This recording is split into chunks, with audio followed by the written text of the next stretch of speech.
In this tutorial, I'm going to show you how to set up depth of field in Arnold.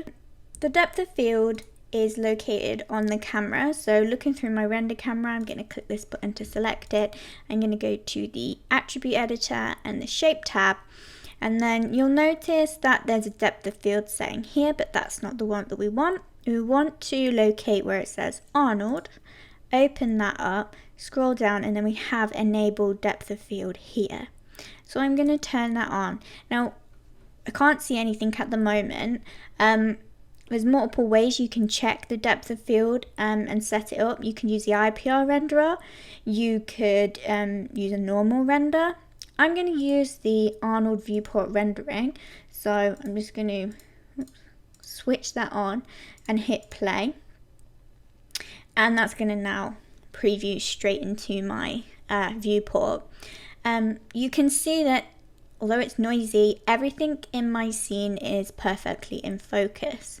I've enabled the depth of field on the camera, however, the aperture size is what determines how much is in or out of focus. So if I hit 1, which is a pretty extreme value, you'll notice now that nothing is in focus. I'm just going to turn this down from 1 and I'm going to go to maybe 0.4. It's less blurry, but nothing is actually in focus yet, and that's because we haven't changed the focus distance. This value tells Maya how many units from the camera should be the point at which is completely in focus. So we need to tell Maya and set that. In fact, actually looking at it, a focus distance of 5 looks like this kind of area here is slightly in focus. I actually want my sugar cube to be in focus, so I'm going to select the sugar cube. And the quickest way to find out the distance from camera is to go to display, heads up display, and turn on object details. With that turned on, Maya gives me a value of distance from camera, which is 7.932. So I'm going to go back to my camera and type that in, 7.932, hit enter. And now you can see that as it renders, you'll find that my sugar cube is in focus, and we can see that the bench in the background is out of focus, and this raindrops out of focus, these raindrops out of focus.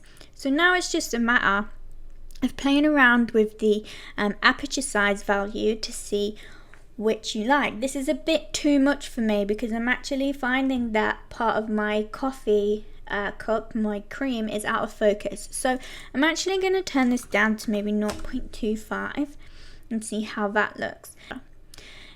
We will notice that there is a lot of noise in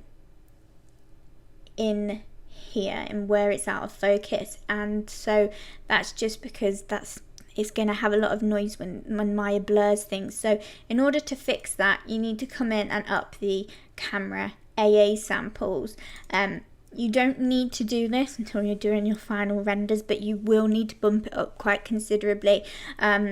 For this, I ended up going up to 8 at one for my final render. So I'll just show you what it looks like rendered. Oops, here we go. So you can see that this is in focus, and we have really blurred raindrops here, really blurred bench in the background. I actually did a little bit of a test render where I turned up the AA samples to 6 on this corner, and you can see the difference. There's still a little bit of noise here, but there's a lot less than there is compared to here. So like I said, I'd go up to 8 AA samples if I were to render a final version of this. So hopefully that helps.